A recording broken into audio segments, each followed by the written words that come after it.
Welcome to the Sedona Soul Sisters Show, down-to-earth discussions on spirituality, metaphysics, healing, and paranormal topics.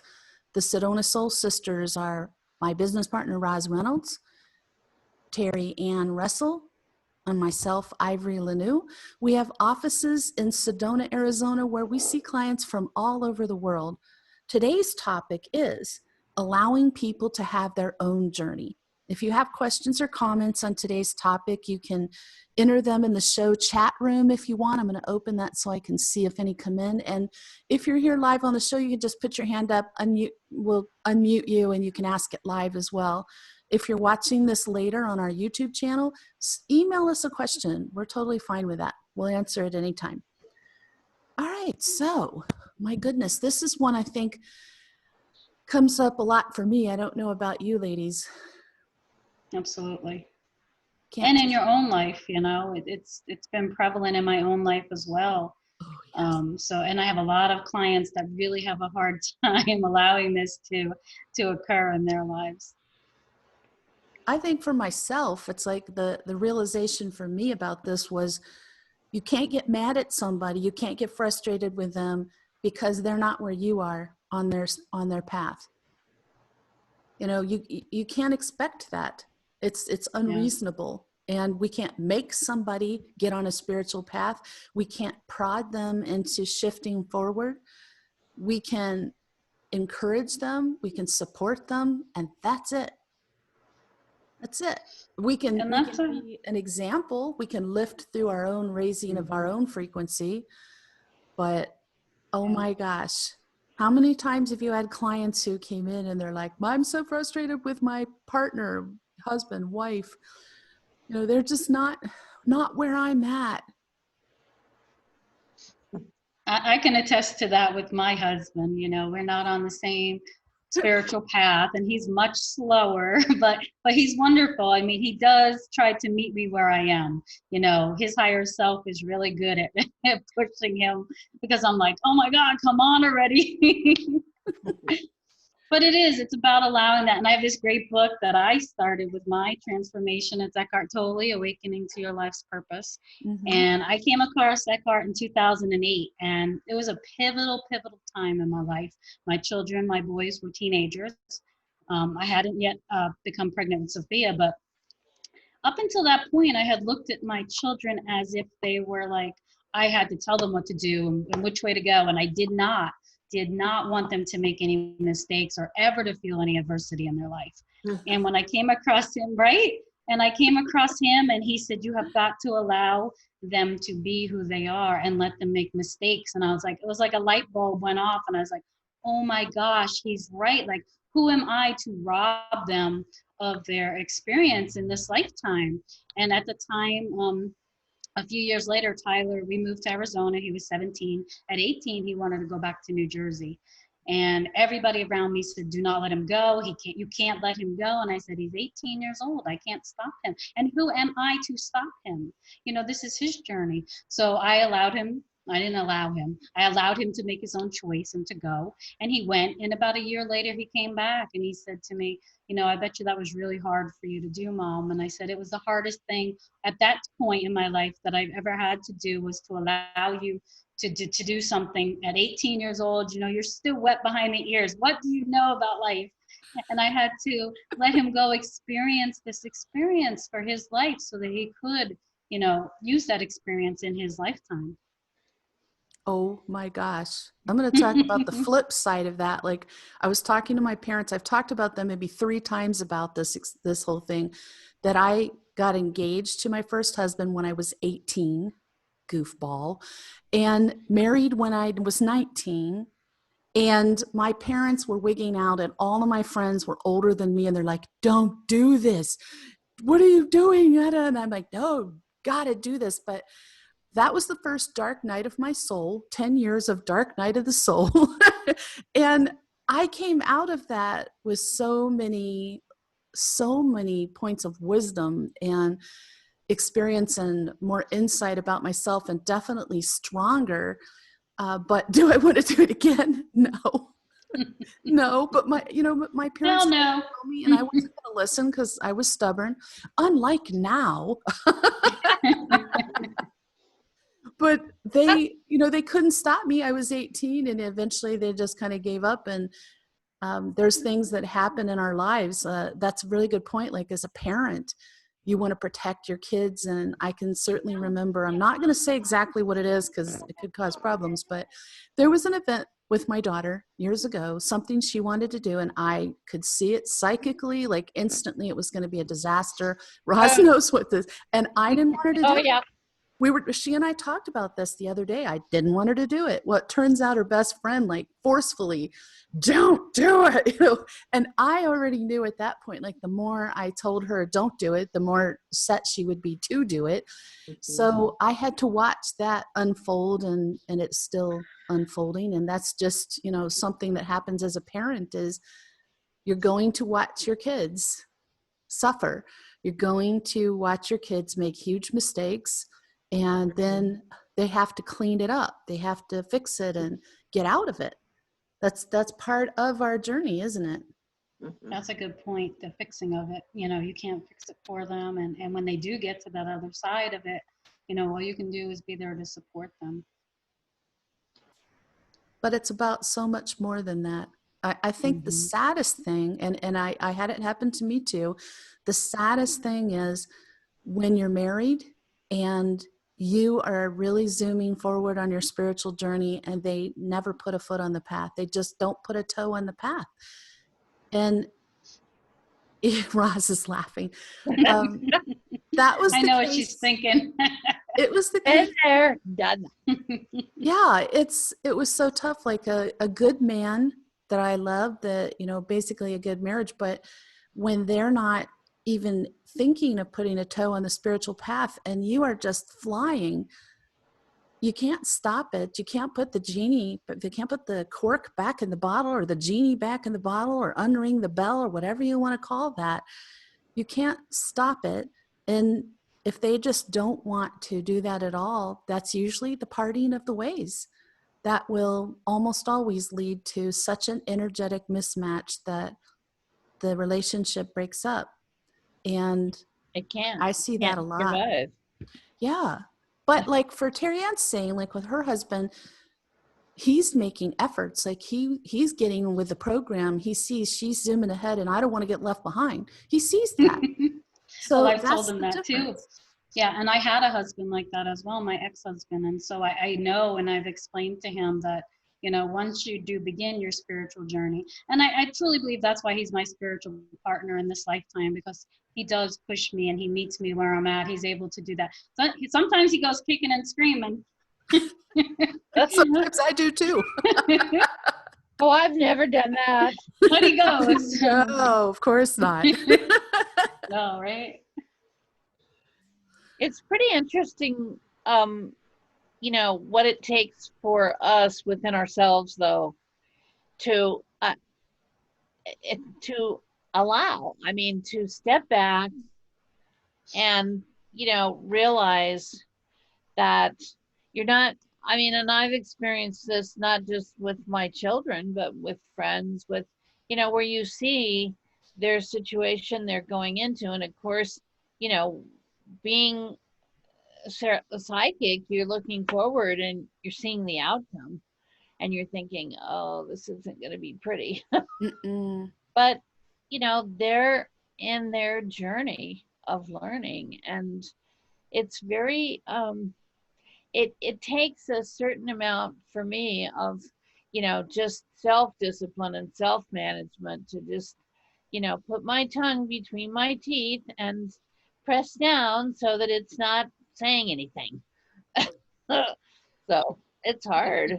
One of the things that's been coming up more frequently is clients who have adult children, particularly some teenage children who have mental health issues or addiction issues, and trying to help them during this time more than usual. And that's another thing we talk about too, is like, we just don't know if coming into this life with that particular mental health issue is part of their journey. It's something that they've set up with their angels. as something that will help them learn a very important lesson for them, give them an awakening. We don't know if addiction was part of their path or something they're running away from. We just don't know. And it's so hard when you're looking at this, and as a parent, and usually it is a parent I'm dealing with, it's so painful for them to see their kids going through this. But my big thing is to try to help them just step back emotionally and don't enable them. Just let them live their journey. Let them experience things and make their choices, but support them, emotionally. I'm in a meeting. I will. But I'm gonna put you on mute, Kathy. Hang on one second. There we go. And we have to let them make their choices. We have to let things unfold, and it doesn't mean you don't step in when they need it or ask for it. You're not there to talk to them, to let them know you love them always, that you love them. But the one thing we can't do for anybody without hurting them is to enable them, no matter what the issue is. Enabling is not just about addiction. It's in any situation. If a person can do something for themselves and you're doing it, you're enabling them. Yeah. And I could speak to that too. A lot of my clients, it's hard because they have a hard time, first of all, understanding that. And I try to teach them, it's really about you and your path. If you can get to that place of peace while you're watching your child or your husband or whoever it is, your loved one, go through this major shit, it's like, you really have to stay and anchor in your light and stay in your peace. And that's really hard to do while you're watching your loved one go through something that's so difficult. Very true. Kathy has a question. I'm going to unmute her. Go ahead, Kathy. Oh, wait, it didn't unmute. Now, I keep unmuting it. Oh, there we go. Okay. So I definitely have experience with that with my son. And so even my biggest fear is that it's going to take his life. That's always the biggest fear, for sure. And I know that he has to want the help. So this is why I'm reading the book that I'm reading, The Soul's Plan. Mm-hmm. So just sitting back, and I do believe that I was enabling by letting him live with me. And that's a good example of it. And it's kind of a natural response a loved one would have is, oh, come live with me, I'll make it. But I was going to say, and so you kind of segued into this, I was going to say also on the fact of enabling is anytime you're doing something that allows a person to continue destructive behavior, you're enabling them as well. So if living with you gave him the money and the time to enable addiction, then no, he should not be living there. So that's just a way to think about it. And plus, the other thing with that is if we never give them space at the time to hit their true rock bottom, then they can't be ready to get into true recovery. And I've learned the hard way, oh my gosh, what we think is rock bottom can be way off what the actual rock bottom is. And we just have to let that happen. yeah, and that's what I was afraid of. My thought process was, if he lives with me, then he'll stay clean. If he's out on the streets and homeless, but, he manages, and I'm just praying.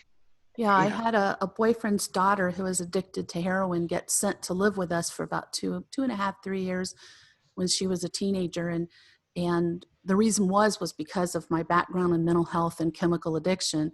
So the mother sent her to live with us. And even though he decided he was going to be, he ran our business from home, even though I was home working, she found ways. An addict will find ways to get what they want and do what they want and get themselves into trouble and make connections that are negative. So that's why, you've got that realization now where it helps you take that emotional step back and say, I'm just going to let this unfold. I pray hard.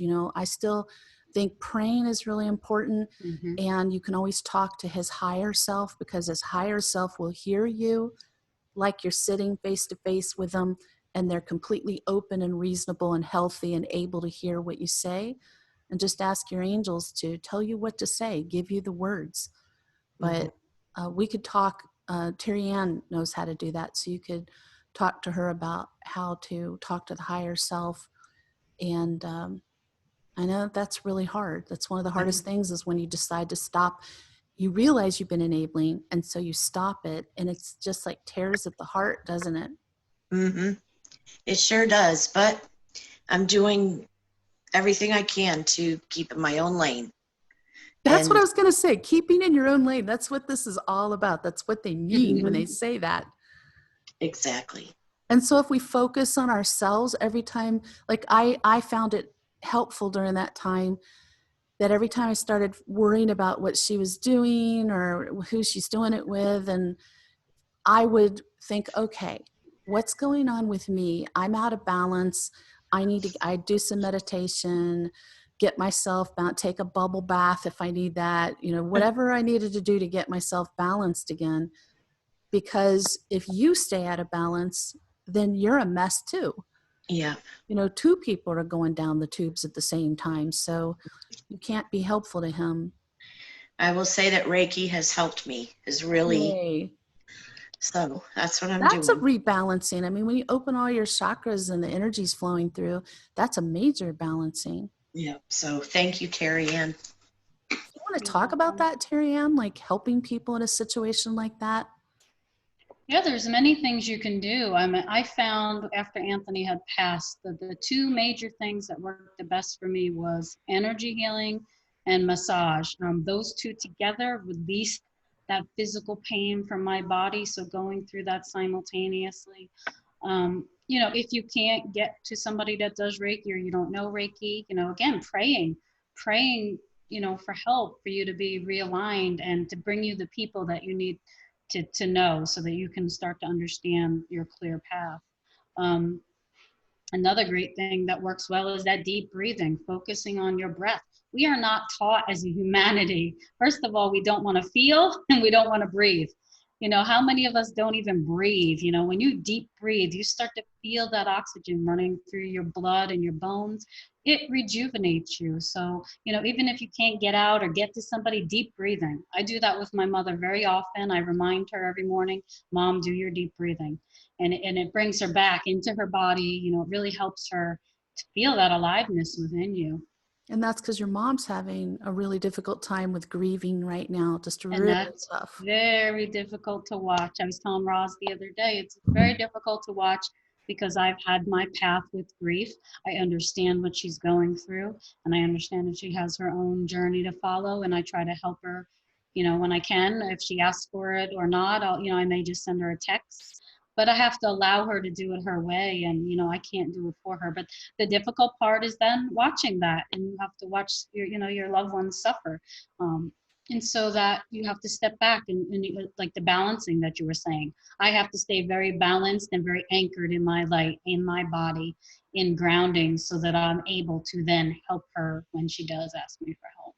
You said something earlier, Terry Ann, that I think is so important, and that's about letting that person, whoever the person is, we got to let them all live their life and make their own choices and learn their lessons. And so when people around you aren't doing things the way you want them to, or aren't thinking the way you want them to, and there's a lot of that, like with politics right now, I think that we have to calm down and take a step back emotionally and let people feel the way they feel, and let people have the opinions they have, and make the choices they make, because a lot of that is also connected to their spiritual growth and to their experiences and their own journey. So if it upsets you so much, focus back on yourself.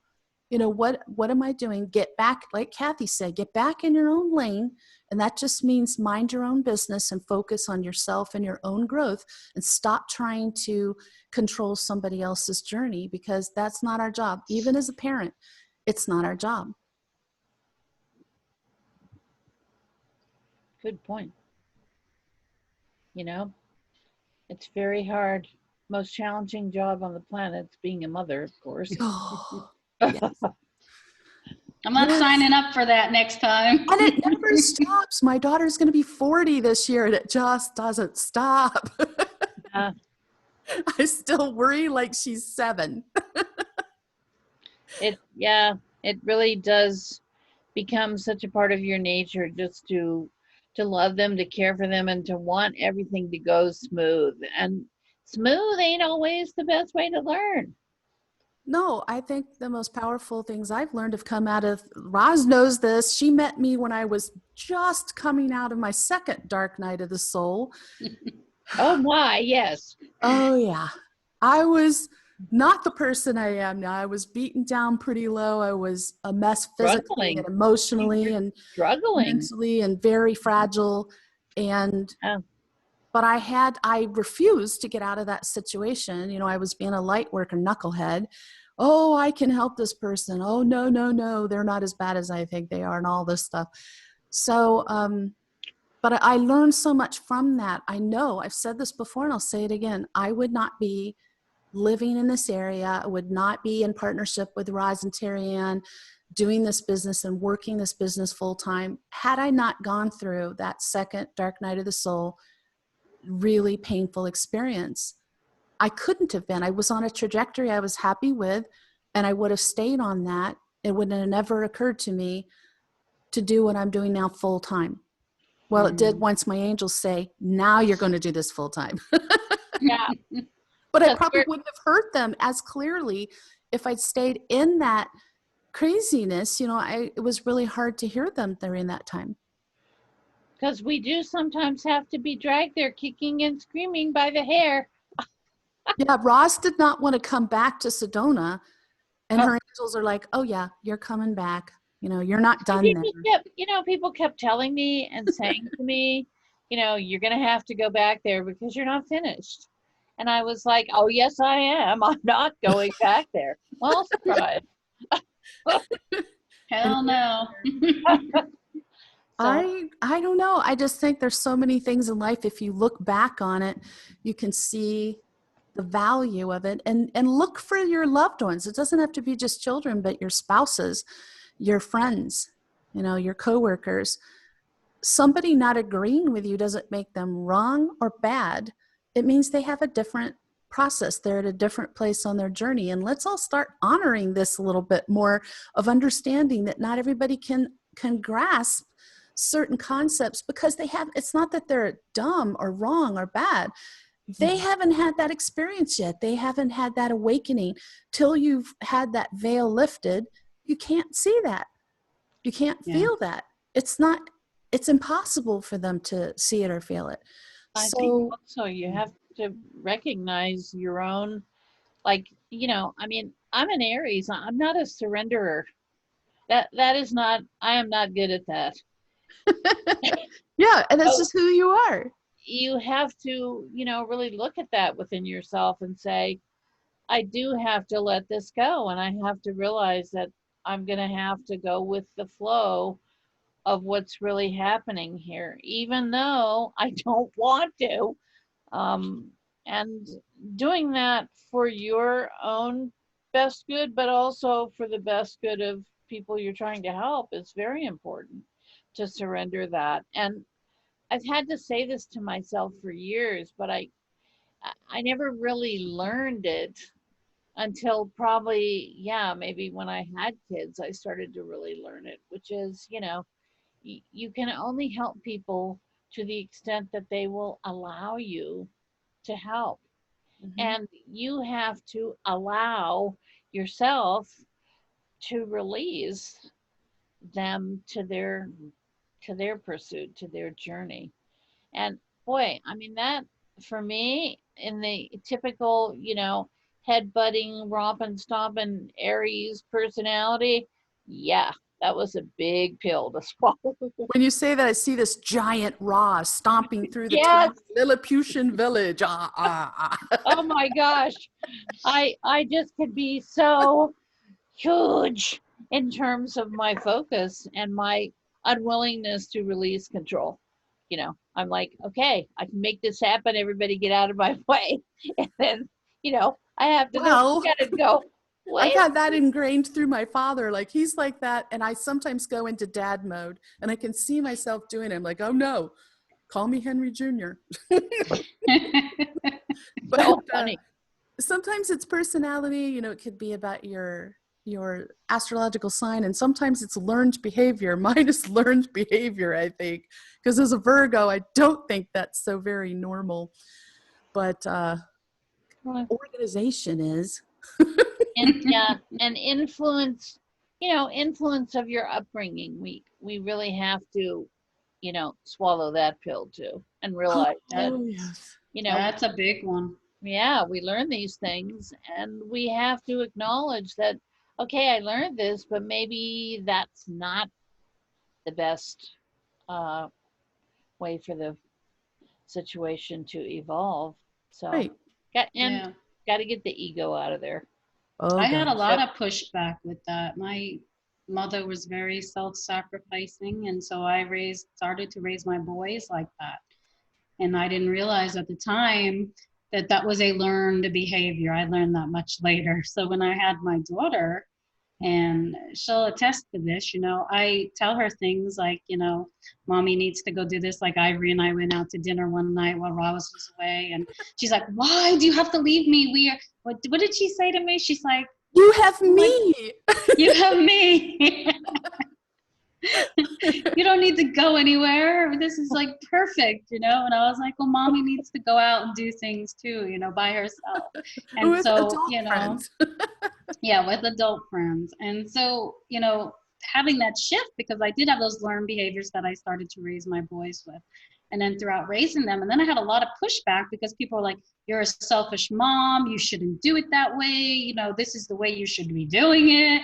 And so I was like, no, I'm not doing it that way. I'm going to do it my way. And if I'm wrong, I'm wrong. What can I tell you? But I don't think I'm wrong. So it took me a while to learn that. And what I teach my clients is, most of all, I think it's very important that you learn that, is that doing for you, we're not taught to have self-care. We're taught to self-sacrifice and do for others before you do for yourself. And I don't find that's the case at all. Just as women, not only just mothers, but women in general Mm-hmm. are raised still to be nice, polite, smile, and not focus on yourself. And it Don't does lead talk. to poor self-care. And I was going to say something along that same line, Terry Ann, is that it was making me think about is I was raised in a certain way. My mother is a Southern woman. And so she came to visit. I had my spiritual awakening in 84, and it was massive. And my mom came to visit, and she said, why are you waiting on him hand and foot? Because he wanted to eat dinner in front of the TV, and I brought dinner and put it on a little tray for him, and I didn't think a thing of it. She's like, why are you waiting on him hand and foot? And later I'm thinking about it. I called her, I'm like, Mom, I'm doing that because that's what I saw you do for Dad. That's what you did. You would bring food over and you would serve him first before all the kids, and you would get up from your meal and get him a refill of a beverage. Even though you owned a business and worked 80 hours a week too, you would get up and make sure his, instead of ever finishing your own meal, getting a meal in peace, you waited on him hand and foot. And then she was thinking about that. So it's kind of like, you have to, this doesn't just about being a parent. This isn't about being a woman or being a mother. It's about looking at everything the way you think, the way you act and react, and thinking, am I doing this or thinking this because I was raised that way, or because that's what I really believe now as an adult? And that's where the true spiritual journey begins, Shift. because then you're really growing on you. You're really doing what you believe and letting go, which is natural, of the way you were raised. There's not that there's anything wrong with it. It just maybe doesn't fit for you now. True. Very true. It's kind of And hard. I think, right now, with this whole, readjustment of our lives that's going on, this is really a good time to take a look at patterns that have developed in your life. And I mean, I'm finding that a lot of my clients are telling me, and I had to really think about this too, like, this isn't the way I saw my life going, being socially isolated in my house, but it's not bad. You know, it has some good points.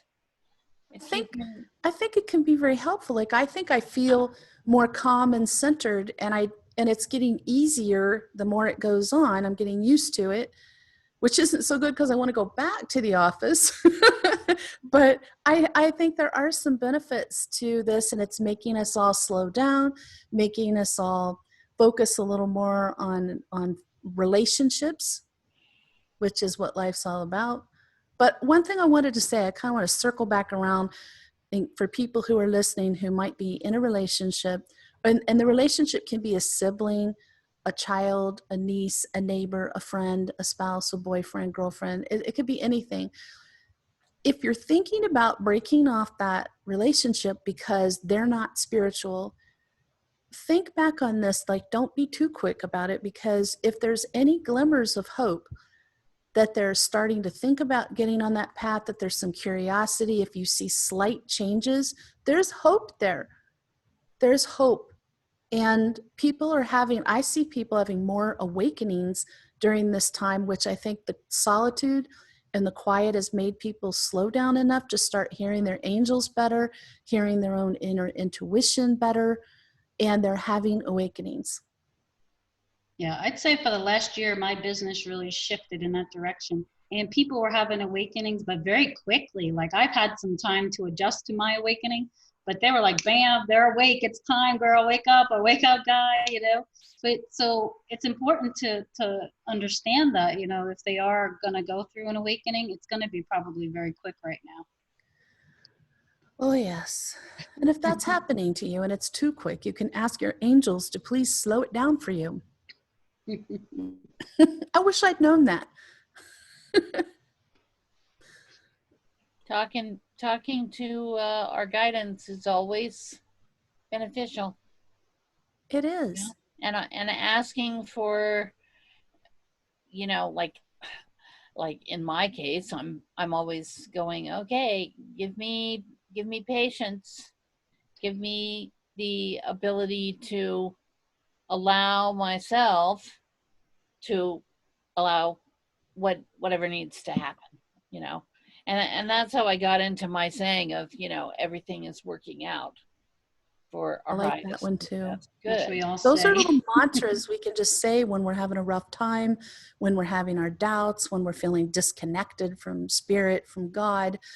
I'd say I it think every those day. kind of things just bring it right back into focus, that there's all this going on behind the scenes we may never know about, we may not be privileged to, but it's happening. And we know that as Sedona Soul Sisters, we know that because of not only things in our personal lives, but again, how we came together.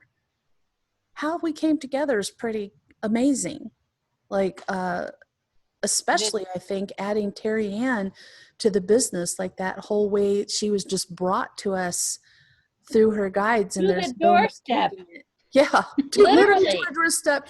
You need to be here, and we're like, yes, she does. Come on in. Right, but they had told me a few weeks before that, and they had just given me a number, and I was like, what the hell is that? Like, I need to be hit on the head. I don't do subtlety, so it's like, I'm not going to go searching out this number. And then it wasn't until months later after I heard Go See Roz at Sedona Soul Sisters, and I was like, I'm not going. But it wasn't until months later that I saw the little mile markers thing at the end of the parking lot, and I'm like, oh my God, like it was right in front of my face, and I didn't see it. And that had the exact number that you saw. I told you I put that in my book because I think that's just awesome. such an amazing story of how we are guided to where we need to be, and the kind of way why we need to watch for signs from our angels and guides. I mean, I heard that on top of a mountain at the airport, Vortex Mesa, and I heard Go See Roz at Sedona Soul Sisters. And I was like, I don't even know who they are. How am I supposed to find them? And I walked in and I was like, Roz, you're going to think I'm crazy, but this is what I heard. I was like, oh no, I won't. No, she definitely won't. There's But it was perfect. And I believe too that when you listen to that guidance, as crazy as it sounds, I was like, I don't know how any of this is supposed to work out. But when you listen to that guidance that you're given and ask, because I was like 6781, I don't even know what the hell that means. So if you want me to know something, hit me over the head and tell me what it is. And they're like, okay, I'm going to tell you. So and it now you was got to do it. 6781? I heard 6781 go. And that is the mile marker at the end by Senior Bob's. It's on the corner. You can't make that shit up, right? I was like, I saw it and I was like, holy shit, there it is right in front of my face. There it is. That's hilarious. I love that. I love that so much. So pay attention. Weird things happen all the time. That's just part of it. But the other thing about why it's important to allow people to have their own journey is you are impacting your own journey in a negative way if you're focused on their journey too much.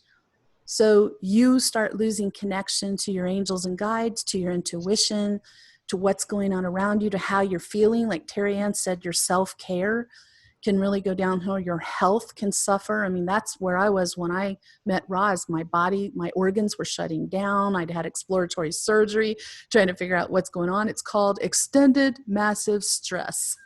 So Horrible. I know that what can happen when we worry too much about somebody else's journey or lack thereof and not focusing on our own. And we can't afford to do that. Not one of us can afford it.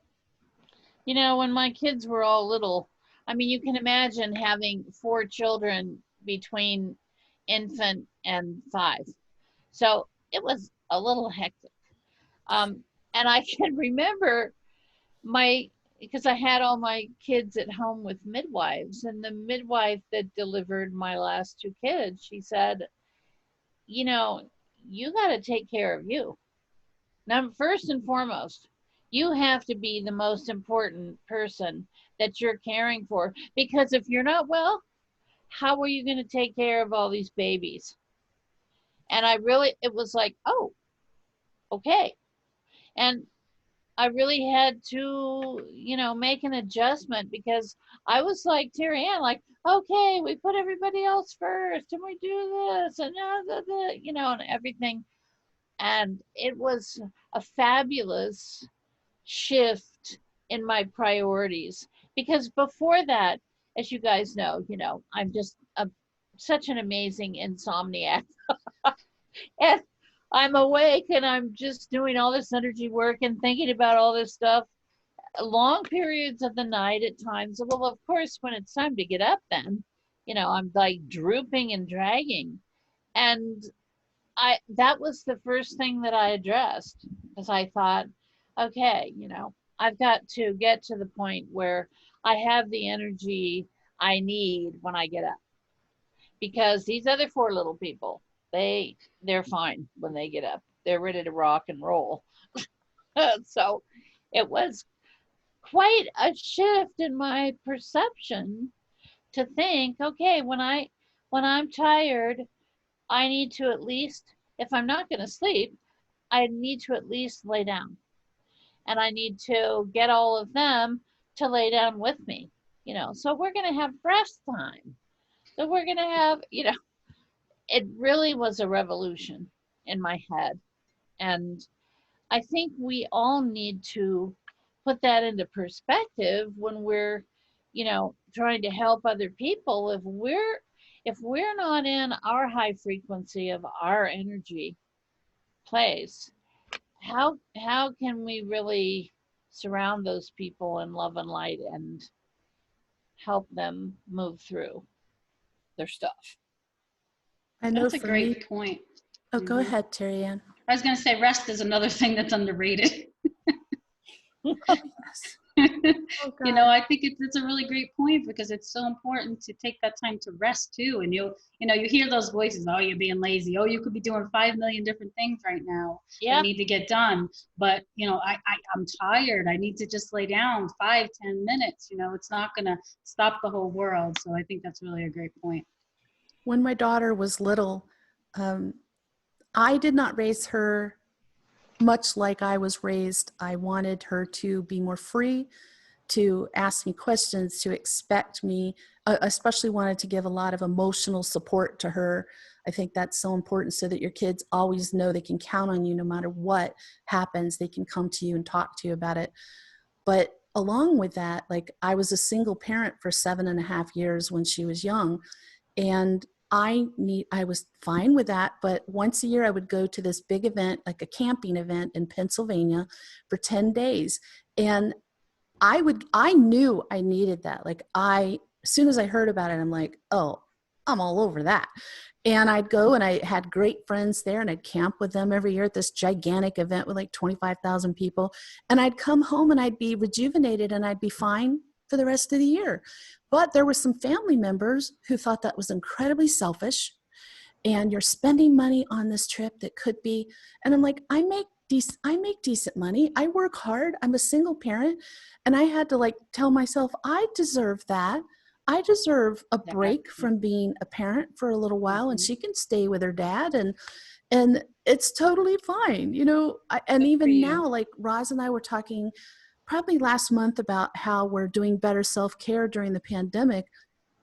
I think being at home more is good for that for me, because I've been sick a lot. And and it's exhaustion. If I get tired, I can just lay down and take a nap between sessions.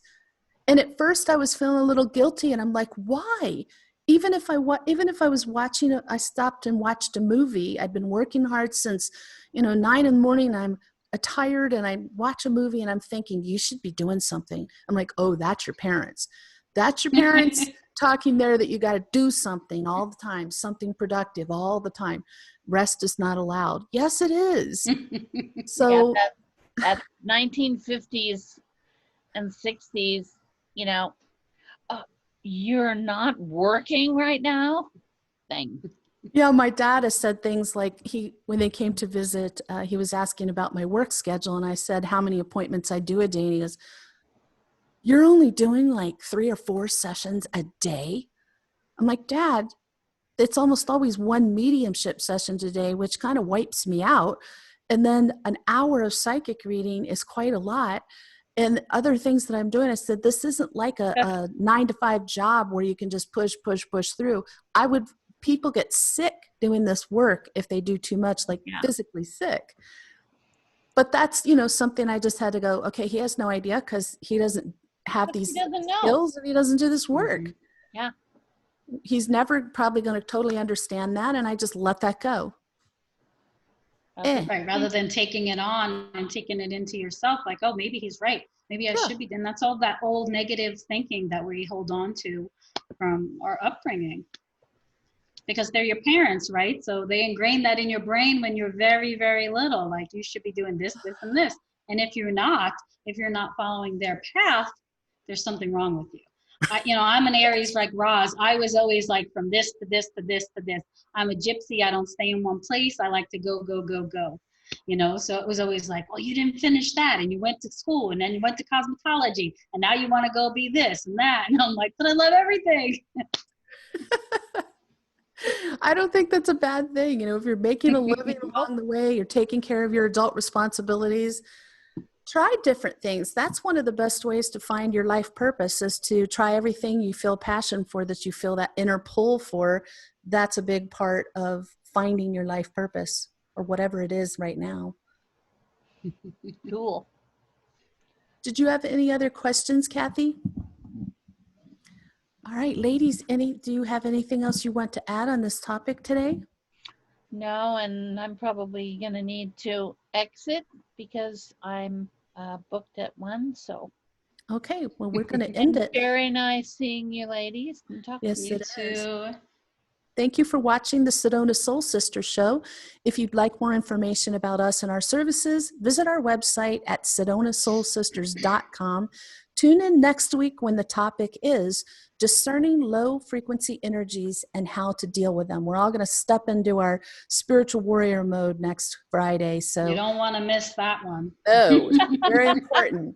Have a beautiful week. We'll see you next Friday. Bye. Bye.